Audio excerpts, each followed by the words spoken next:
ตอนนี้ข่อยอยู่อุโมงค์ต้นสมสาบ้านสีฐานใต้เมืองหาดทรายฟองนครหลวงเวียงจันทน์บอนนี่มันบ่ได้แม่นสถานที่ท่องเที่ยวแล้วก็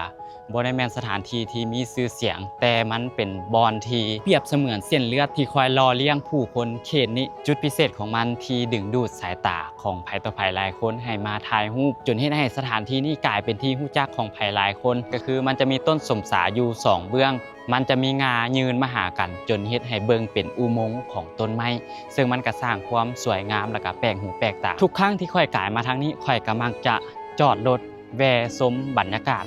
ของทางเส้นนี้เพราะว่าอากาศอยู่นี่มันค่อนข้างมีอากาศที่ปลอดโปร่งเลยซึ่งมันสร้างความสวยงามและก็เป็นที่ดึงดูดสายตาในระดับหนึ่งเลยค่อยเชื่อเลยว่าบ่ว่าไผก็ตามที่กายมาทางเส้นนี้ต้องสะดุดตากับอุโมงค์ต้นสมสาบ้านสีฐานใต้เมืองหาดทรายฟองนครหลวงเวียงจันทน์แน่นอนเพราะว่าลักษณะของทางเส้นนี้แมนบ่ค่อยพบเห็น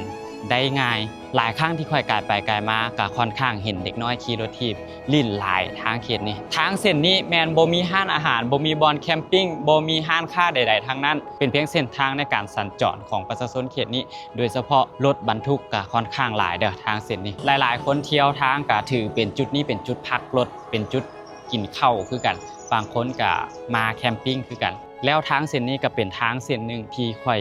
มักที่สุดมีบรรยากาศค่อนข้างดีพอสมควรเลยถ้าว่า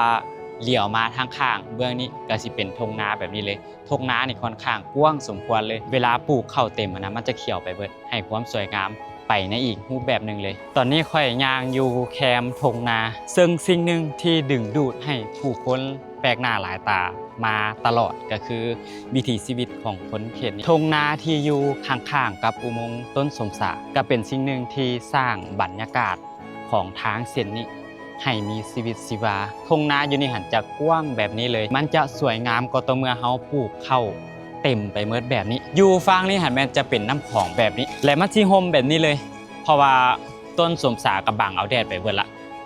แล้วก็อยู่แคบน้ำแบบนี้มันก็เป็นบรรยากาศที่ดีได้สามารถพักผ่อนได้ถ้าว่าเจ้าบอรำคาญเสียงรถรำคาญเสียงเฮือที่เขาเจ้ามาดูดทรายอยู่นี่ส่วนตัวแล้วค่อยก็มักได้บรรยากาศแบบนี้ก็ค่อนข้างมักอยู่